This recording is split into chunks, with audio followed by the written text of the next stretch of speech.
출애굽기 33장 7절에서 12절을 제가 한 절, 여러분들 한 절 교독하겠습니다. 모세가 항상 장막을 취하여 진 밖에 쳐서 진과 멀리 떠나게 하고 회막이라 이름하니 여호와를 앙모하는 자는 다 진 바깥 회막으로 나아가며.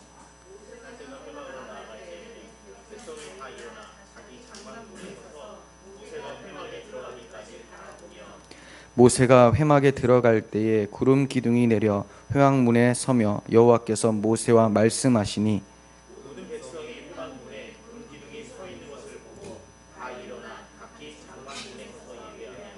사람이 자기의 친구와 이야기함 같이 여호와께서는 모세와 대면하여 말씀하시며 모세는 진으로 돌아오나 눈의 아들 젊은 수종자 여호수아는 회막을 떠나지 아니하니라. 모세가 여호와께 아뢰되 보시옵소서 주께서 내게 이 백성을 인도하여 올라가라 하시면서 나와 함께 보낼 자를 내게 지시하지 아니하시나이다. 주께서 전에 말씀하시기를 나는 이름으로도 너를 알고 너도 내 앞에 은총을 입었다 하셨사온즉 아멘. 네, 오늘은 여호와를 앙모하는 자는 이라는 제목으로 말씀을 전하겠습니다. 보통은 11절에서 설교로 단락을 끊게 되는데 제가 12절까지 읽었죠. 좀 어색하게 끝났지만 이렇게 12절까지 본 이유가 있습니다. 정확하게 말씀드리면 12절 상반절까지 읽었다고 보시면 되겠습니다. 자, 그 이유에 대해서 이따가 말씀드리겠습니다. 이스라엘 백성들이 금송아지를 섬김으로써 하나님의 계명이 깨어져 버렸습니다. 하지만 그것은 하나님의 율법 자체가 깨어진 것이 아니라 율법을 잘 지켜서 하나님 앞에 의롭다함을 받아보겠다라고 했었던 행위 언약이 깨어져 버린 것이고, 계명이 깨어졌다고 해서 그 전에 아브라함에게 약속하셨던 그 은혜 언약이 깨어진 것은 아니라는 것을 우리는 살펴봤습니다. 그리고 모세가 내려와서 하나님의 말씀을 전합니다. 이들에게 장신구를 다 떼어내고 온전한 마음으로 이제 하나님 앞에 나오기를 하나님께서는 말씀하시고, 모세가 그것을 얘기하니 이들이 장신구를 다 떼어내는 그런 사건들이 지난 시간에 살펴봤던 본문이죠. 우리가 하나님 앞에 나아갈 때 우리가 이게 멋이다, 이게 힘이다, 이게 참 가치 있다라고 하는 것들 다 내려놓고 하나님만이 우리의 가치라고 생각하면서 철저한 돌아섬, 회개를 통하여 나아가야 된다는 것을 배웠습니다. 자, 이제 이어지는 본문입니다. 7절에 보시면 모세가 항상 장막을 취하여 진 밖에 쳐서 진과 멀리 떠나게 하고 회막이라 이름하니 여호와를 앙모하는 자는 다 진 바깥 회막으로 나아가며 라고 합니다. 자, 여기서 회막이라는 것이 나왔어요. 회막. 자, 이 회막이 성막은 아니겠죠. 성막은 아직 짓지를 않았습니다. 말씀만 받았고 성막 식양만 받은 상태고 성막은 지어지지 않았습니다. 그러니까 이 회막이라는 것은 하나님을 만나는, 기도하는, 예배하는 임시적 초소라고 볼 수가 있어요. 모세는 이러한 회막을 거두어서 원래 있었던 진영 안이 아니라 진영 밖으로 멀리 설치하는 것을 보게 됩니다. 원래 진영 안에 있었던 것으로 보여져요. 그런데 이걸 다 걷습니다.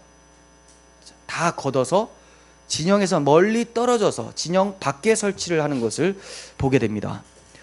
이것을 통해 하나님의 측면에서 생각해 보게 되는 것은 금송아지 숭배 이후에 하나님이 하나님의 백성을 멀리하고 계신다는 것을 보게 돼요. 하나님이 우상 숭배하는 자들과 함께하지 않겠다라는 의중이 담겨 있다고 볼 수가 있습니다. 하나님께서는 우상 숭배를 미워하시고 우상 숭배자들은 하나님의 백성이 아닌 것으로 간주하시고 그들을 떠나셨음을 교훈하고 있어요. 하지만 실제적인 관계는 변함이 없습니다. 이것은 하나님의 마음이 그렇다라는 거지 그들과 하나님의 관계가 변하는 것은 아니에요. 이미 하나님의 백성으로 삼아 주셨고 그들의 행위가 아니라 하나님의 언약 때문에, 은혜 언약 때문에 삼아 주셨고 하나님께서 계명을 주심으로 이게 내 뜻이다라고 했는데 그 뜻을 지키지 못하는 이들의 모습을 답답해하고 그리고 좀 못마땅하는 그런 모습을 하나님께서 나타내 보이신 것이 회막이 진영에서 멀리 떨어져서 설치되었다는 것을 통해 알게 됩니다. 하나님께서 이러한 죄악을 싫어한다는 것이지 이들의 행위가 은혜 언약을 파괴할 수 있다는 것은 아닙니다. 다만 하나님께서는 철저한 회개를 요구하셨는데 그게 바로 장신구를 다 떼어내라였죠. 장신구를 다 떼어내라. 이렇게 장신구를 떼어내고 새롭게 설치된 회막으로 나오는 자들을 하나님께서 만나 주신다는 거예요. 하나님은 우리가 하나님께 나오기를 원하세요. 나오기를 원하십니다. 다만 이전의 모습에서 철저히 돌아서서 자기를 부인하고 나오기를 원하실 뿐입니다. 무턱대고 나오면 안 되죠. 여전히 죄에 대한 마음이 그대로인데, 예전에 악행을 저질렀던 그 습관 그대로, 그 마음 그대로, 죄를 사랑했었던 그 마음 그대로 가지고 나온다? 하나님께서는 그런 사람들과 만나는 것을 원치 않으시죠. 비록 우리가 죄가 있을지라도 이 죄가 나와 하나님과의 관계를 멀리하게 만들었다라는 것을 알고 그 죄를 미워하며 이제 결단하고 회개함으로써 하나님을 찾는 자들을 하나님께서는 만나길 원하신다는 거예요. 이렇게 하나님께 나오는 자들을 가리켜서 여호와를 앙모하는 자라고 모세가 기록을 합니다. 여호와를 앙모하는 자. 앙모한다라는 것은 이것을 바라고 저것을 바라고 또 이것저것 다 바라는 것을 말하는 게 아니에요.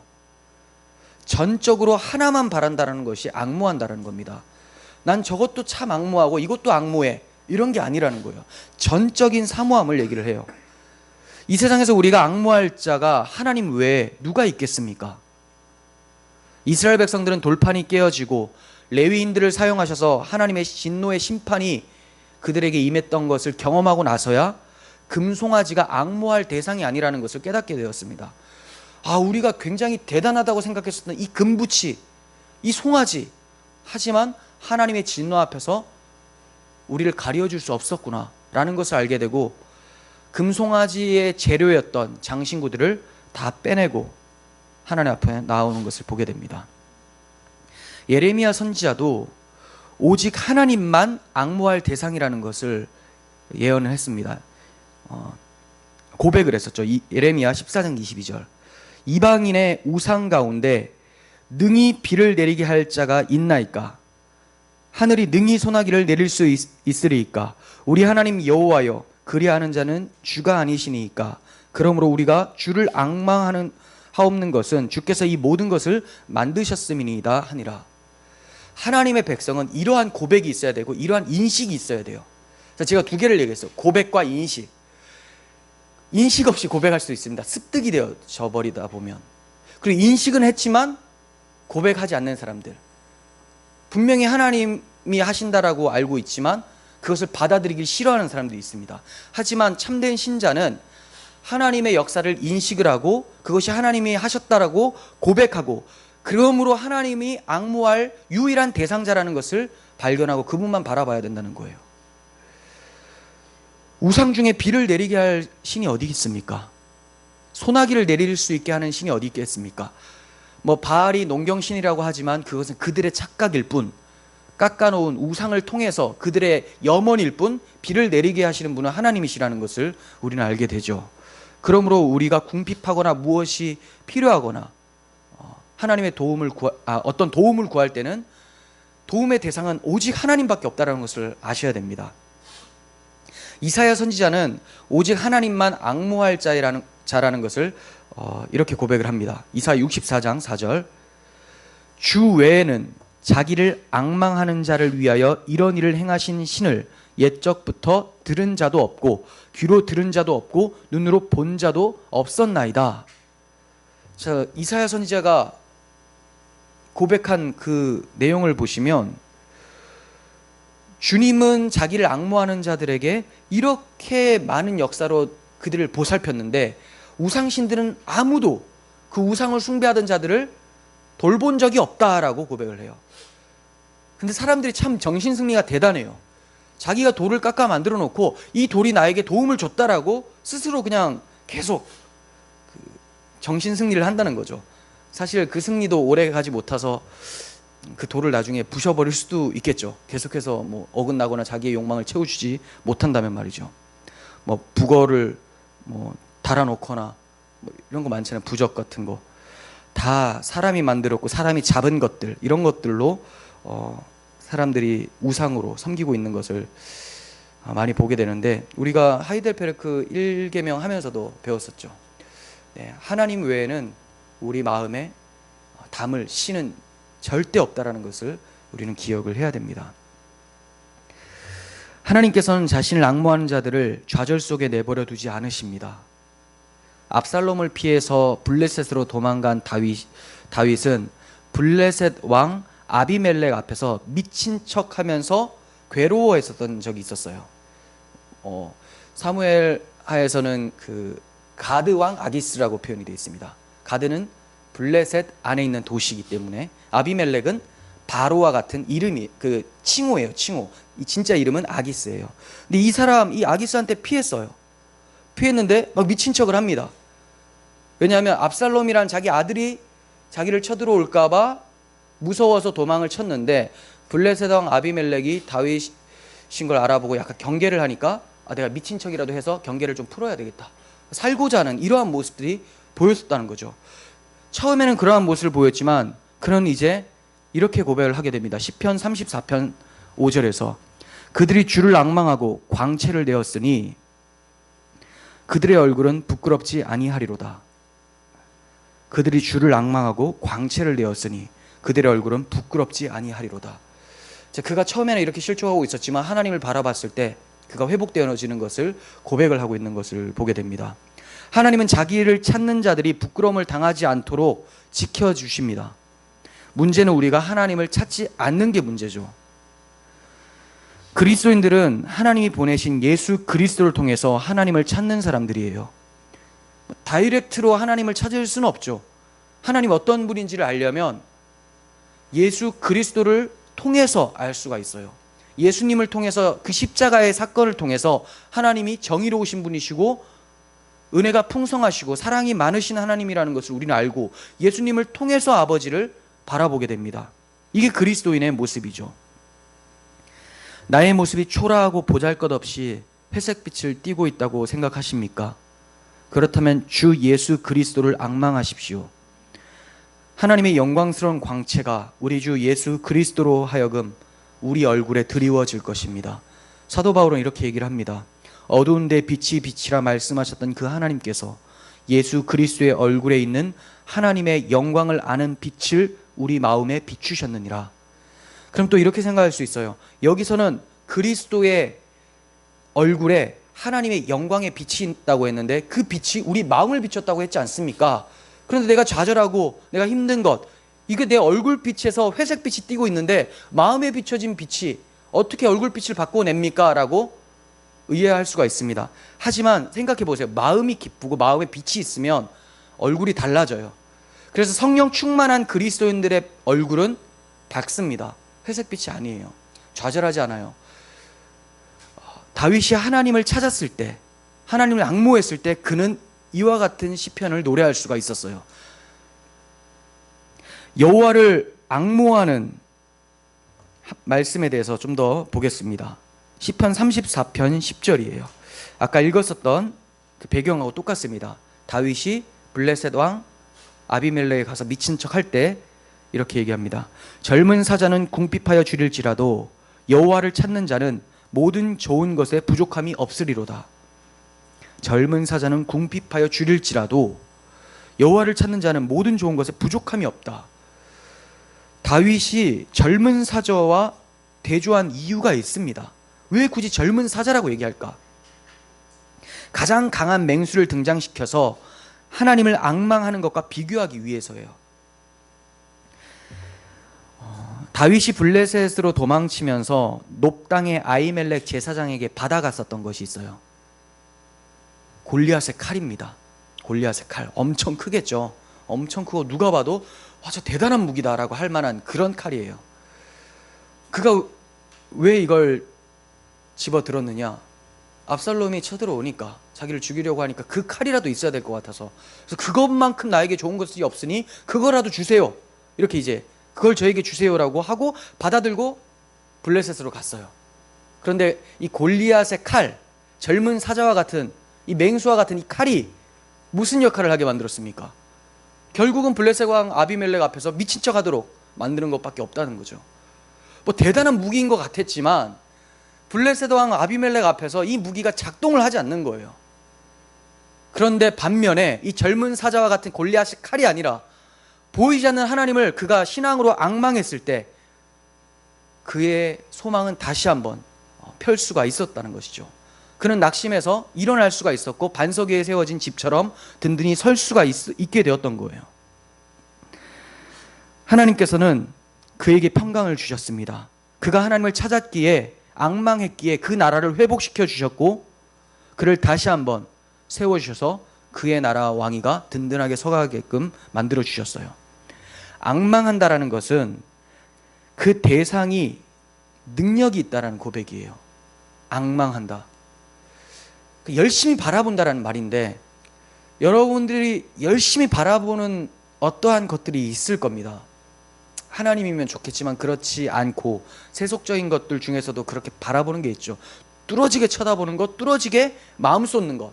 그 왜 그러냐면 이게 나에게 힘이기 때문에 그렇죠. 능력이 거기 있다고 생각하기 때문에 그렇습니다. 보통 이제 직장을 가면 상사를 뚫어지게 앙모하죠. 그 사람을 통해서 내가 좀 달라질 수 있지 않을까라는 것들, 또는 이제 학생 같은 경우는 어떤 교수에게 점수 잘 주지 않을까, 이런 것들, 연줄 이런 것이 그들의 능력이라고 생각해서 사람을 바라보는 것들이 많죠. 그리고 우리 생활 가운데서 우리에게 즐거움을 주는 것이 나에게 능력으로 작용하기 때문에 그것을 또 바라보는 경우가 많습니다. 앙망한다는 것은 능력이 그 대상에게 있다고 고백하는 거라고 말씀을 드렸습니다. 우리가 바라봐야 할 능력은 오직 하나님 한 분밖에 없음을 우리는 고백하고 또 실천을 해야 되겠죠. 8절과 10절 봅니다. 모세가 회막으로 나아갈 때는 백성이 다 일어나 자기 장막문에 서서 모세가 회막에 들어가기까지 바라보며, 모세가 회막에 들어갈 때에 구름 기둥이 내려 회막문에 서며 여호와께서 모세와 말씀하시니 모든 백성이 회막문에 구름 기둥이 서 있는 것을 보고 다 일어나 각기 장막문에 서서 예배하며. 저 이거 읽다가 좀 놀랐어요. 이렇게 개역 개정은 마치지를 않는가. 문장이 엄청 길어요. 그죠? 한마디로 모세가 예배하러 갈 때 다들 일어나서 모세가 예배하는 그거 보더라, 이 얘기예요. 뚫어지게 그거 쳐다보더라. 왜 그렇게 뚫어지게 쳐다봤을까요? 모세가 하나님을 만나는 것은 자신들 대표해서 만난다라는 의미를 담고 있기 때문에 그래요. 우리가 직접 하나님 앞에 나아가지 않아도 모세가 대표자로서 하나님을 만난다. 그 모세를 받아주시는 하나님은 우리 또한 받아주신다라는 것을 기억하고 있었기 때문에 장막문에 서서 뚫어지게 쳐다보고 거기서 예배했던 모습을 보게 됩니다. 모세가 하나님을 대면하게 되었죠. 하지만 그가 대단해서 대면하게 된 것이 아니라 모세는 오실 그리스도의 예표적인 인물로서 그가 이러한 역할을 했다는 것을 성경에서 나타내 보이고 있는 것입니다. 우리는 이 장면을 통해서 예수님이 하나님을 만나실 때 우리가 주님만 바라봄으로 우리 또한 용납되어지고 주님 안에서 우리도 하나님을 보게 된다는 것을 알게 돼요. 이스라엘 백성들은 다 일어나서 모세를 바라봤습니다. 하나님 모세를 만나주시고 구름 기둥이 내려지는 것을 보면서 하나님 우리를 만나주셨구나, 하나님의 영광을 보게 됐습니다. 우리는 예수님을 바라보면서 예수님이 하나님의 보좌 앞에 앉으실 때 그것을 바라보며 하나님이 우리도 앉혀주시는구나라는 소망을 가질 수가 있게 된다는 거예요. 예수 그리스도를 의지하며 예배하는 자가 하나님을 대면하게 되는 거예요. 그러므로 우리들의 예배는 그리스도 중심적이어야 됩니다. 그런데 오늘날 교계의 현실은 예수님이 아니라 나 자신의 열심에 초점을 두고 있는 모습이 많이 있습니다. 내가 이렇게 예배하면, 내가 이렇게 행동을 하고 이런 섬김을 하면, 예배를 몇 번 더 드리면, 이런 횟수나 나의 어떤 노동력을 통해서 하나님을 대면한다고 생각하는 사람들이 많아져 버린 거예요. 사실 그것이 맞냐라고 하면 그렇지 않다고 해요. 하지만 복음을 망각해버렸기 때문에 자기도 모르는 사이에 그러한 모습으로 살고 있는, 율법의 종이 되어 있는 모습, 자기 욕망에, 자기 열심에 갇혀있는 사람들의 모습이 많이 나타나고 있습니다. 이스라엘이 다 서서 모세를 주목한 것처럼 우리는 하던 일을 다 멈추고 우리 마음에 문을 열어 하나님, 예수 그리스도를 통하여 하나님 아버지를 바라볼 수 있어야 되는 거예요. 그런 예배가 되기를 소원합니다. 그러면 어떻게 하면 주를 앙모하는 삶을 살 수 있을까요? 어떻게 하면 주를 앙모하는 삶을 살 수 있을까요? 주를 앙모하는 것이 하나님의 능력을 힘입는 것이고, 우리가 어려울 때 다윗과 같은 죽을 고비의 상황 가운데서도 일어날 수 있는 힘인데, 그럼 그 앙모를 어떻게 해야 되는가? 첫 번째는 확신을 가져야 됩니다. 하나님이 자기를 찾는 자들에게 도움을 주시고 반드시 새 힘을 주신다라는 확신을 가지고 하나님을 찾아야 돼요. 그래야지 내가 앙모할지 안 할지를 알게 되겠죠. 그분이 어떤 분인지를 알아야 돼요. 이사야서 40장 31절, 오직 여호와를 앙망하는 자는 새 힘을 얻으리니 독수리가 날개치며 올라감 같을 것이요 다른 박질하여도 곤비하지 아니하겠고 걸어가도 피곤치 아니하리로다. 이거는 엄청난 표현인데, 그냥 이런 힘이 있구나 이 정도가 아닙니다. 다른 박질을 하는데 피곤하지가 않아요. 걸어가도 피곤치가 않습니다. 이런 세상에 이런 사람, 이런 짐승은 단 하나도 없습니다. 아무리 독수리라도 그럴 수가 없어요. 이건 뭐냐면 하나님의 능력을 나타내기 위해서 이런 얘기를 하는 것이죠. 독수리가 날개치며 올라가는 것이 아주 강력한 힘으로 비상하는 것처럼, 하나님의 능력은 세상에서 표현하자면 굳이 독수리 정도까지밖에 못하겠다, 더 이상 표현할 대상이 없다, 어떻게 하나님의 능력을 표현하느냐, 이것을 얘기를 하고 있는 거예요. 여러분, 하나님께서 자신을 앙망하는 자에게 새 힘을 주신다라는 것을 믿으십니까? 우리가 기도하면서 회복되어졌다고 느낄 때 정말 이전과 다른 삶으로서 살아가는 것을 많이 느껴보셨잖아요. 경험해보셨잖아요. 근데 이것이 점점 횟수가 줄어들 때, 한마디로 기도하지 않고 앙망하지 않을 때 내가 경험했던 것이 기억에서 사라지게 돼요. 그러면서 하나님을 찾아도 무슨 새 힘이 일어나겠어? 하나님을 찾으면 새 힘을 주시겠어? 라는 생각을 하게 되죠. 하지만 그렇지 않습니다. 문제는 우리가 찾지 않음이고, 너무 게을러서 찾더라도 어느 정도 찾다가 만다는 거죠. 그래서 여호와를 앙망할 때는 또 하나 뭐가 중요하느냐, 절박한 마음으로 찾아야 돼요. 절박한 마음으로. 시편 123편 보겠습니다. 2절. 자, 어느 정도로 간절히 찾느냐, 상전의 손을 바라보는 종들의 눈같이, 여주인의 손을 바라보는 여종의 눈같이 우리의 눈이 여호와 우리 하나님을 바라보며 우리에게 은혜 베풀어 주시기를 기다리나이다. 종들의 눈처럼 하나님을 바라봐야 된다는 거예요. 우리가 종 생활을 안 해봐서 잘 모르시겠죠. 옛날에 사람들, 저도 이제 뭐 드라마 이런 걸로만 보잖아요. 종들은 주인이 먹을 걸 공급하지 않거나 입을 걸 공급하지 않으면 아무것도 채울 수가 없는 자들이죠. 오직 주인을 통해서만 얻을 수가 있는 사람들이에요. 우리가 여호와의 종이다, 우리는 주의 종입니다라고 얘기를 하지만 정말 종처럼 행동하는 사람들이 거의 없어요. 종이라면 뭐든지 묻고 뭐든지 구하고 찾아야 되잖아요. 근데 이 정도는 내가 해보겠다, 그러다 주인한테 맞죠. 돌쇠야, 네가 지금 내 뜻을 묻지도 않고 너 마음대로 행했느냐, 난리가 나요. 우리는 뭐든지 구하고 그분으로부터 받을 수 있는 그런 절박함이 있어야 된다는 거예요. 그리고 또 여호와를 앙망할 때는 항상 앙망해야 됩니다. 항상. 조금 앙망하다 치우고 이런 게 아니라 항상. 이것을 시편 25편 15절에서 볼 수 있어요. 내 눈이 항상 여호와를 바라보면 내 발을 그물에서 벗어나게 하실 것이미로다. 지금 시편 기자는 하나님을 바라보지 않는 순간에 그물에 그냥 빠진다라는 것을 알고 있어요. 그리고 하나님을 바라보지 않으면 빠지면 헤어나올 수 없는 상태라는 것을 고백을 하고 있습니다. 그러므로 우리가 여호와를 앙망하는 것을 그치면 우리는 즉시로 신앙이 곤두박질 친다는 것을 아셔야 돼요. 제 신앙이 왜 이렇게 떨어지는지 모르겠어요. 누가 봐도 알겠는데 성경을 보면 항상이라고 하죠. 항상. 그래서 쉬지 말고 기도하라고 바울은 얘기를 했습니다. 쉬지 말고 기도하라. 범사에 감사하라. 항상 기뻐하라. 계속해서라는 것을 강조하죠. 우리의 눈은 항상 여호와 하나님을 바라봐야 될 줄 믿습니다.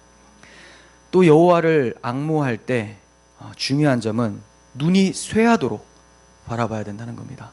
이사야 38장 이사야 38장 14절.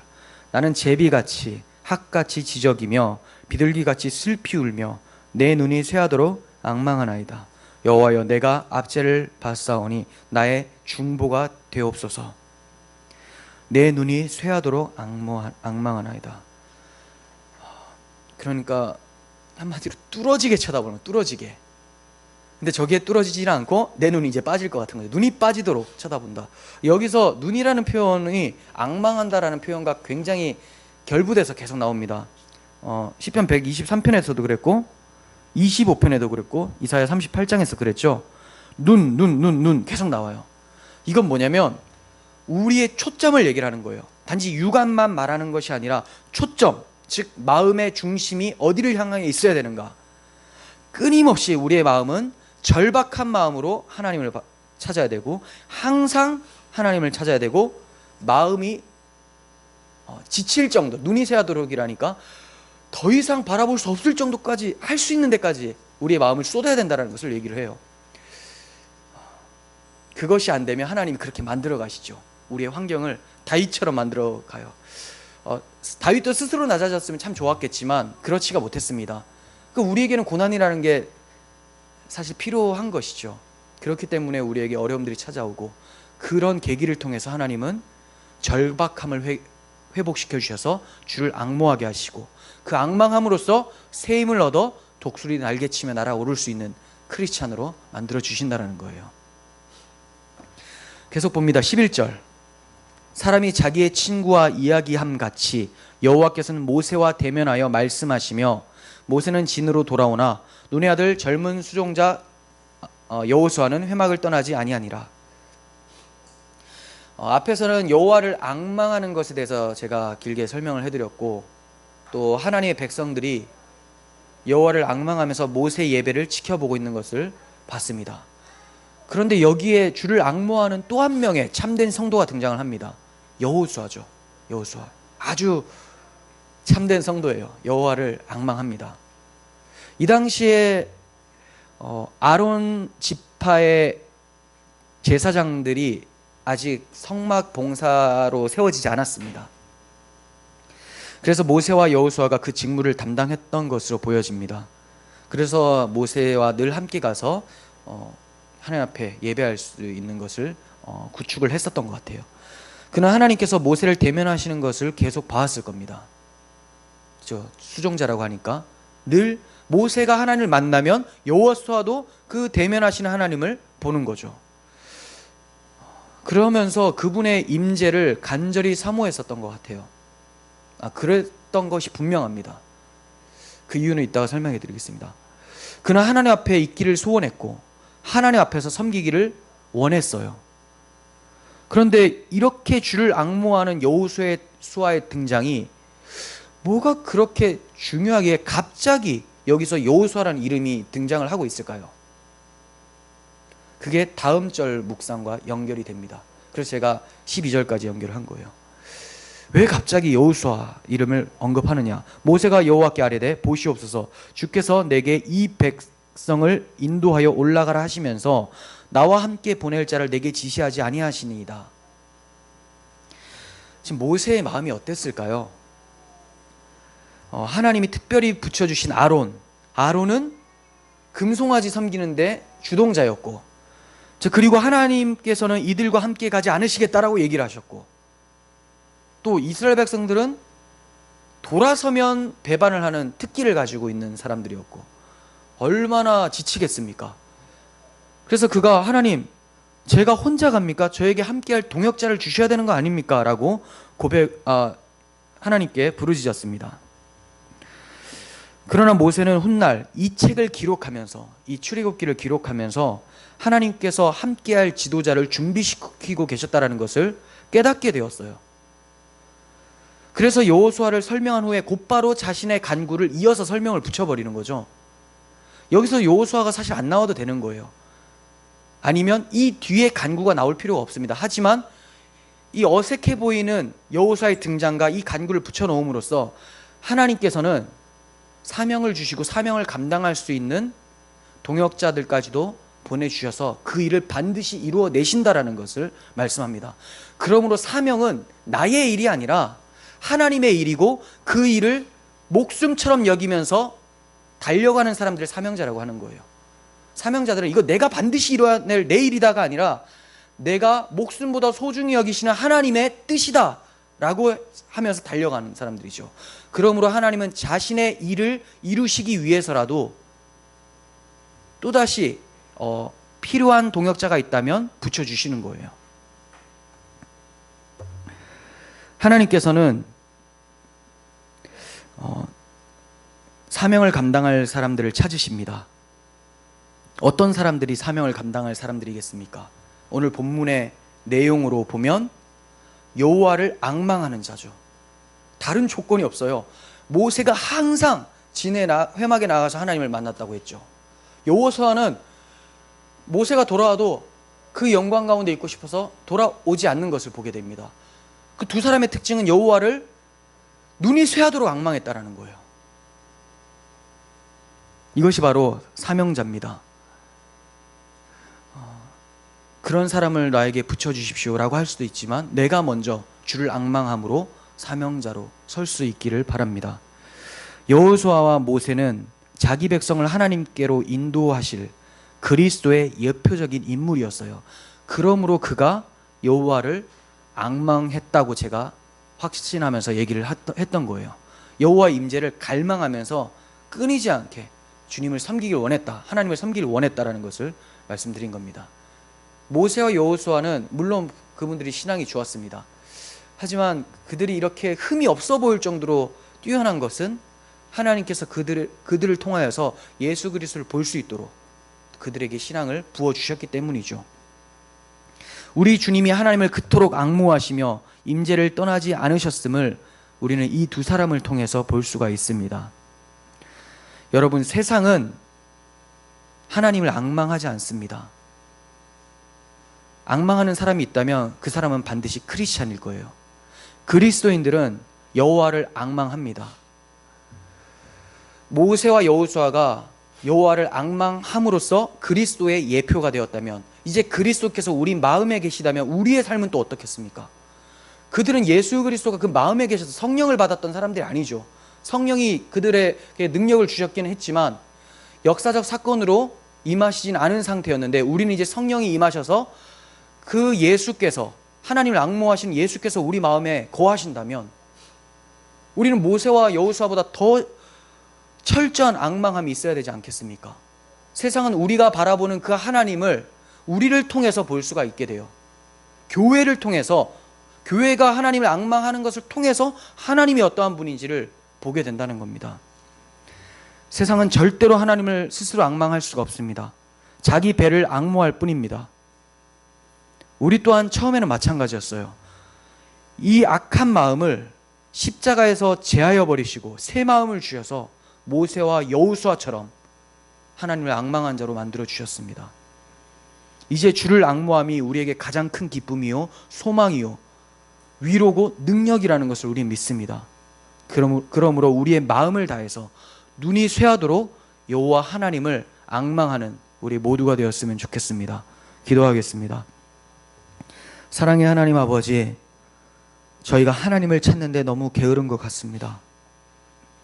무슨 일을 할 때마다 묻고 구하고 주의 음성을 듣지 않으면 움직이지 않겠다고 종의 자세로 임해야 되는데, 그렇지 않고 할 수 있는 데까지는 우리가 해보겠다라는 그런 교만함을 나타내는 저희들을 용서해 주시옵소서. 이제 모세와 여호수아와 같이 예수 그리스도의 마음을 가지고 여호와를 눈이 쇠하도록 절박한 마음으로 항상 확신을 가지고 바라볼 수 있도록 도와주시옵소서.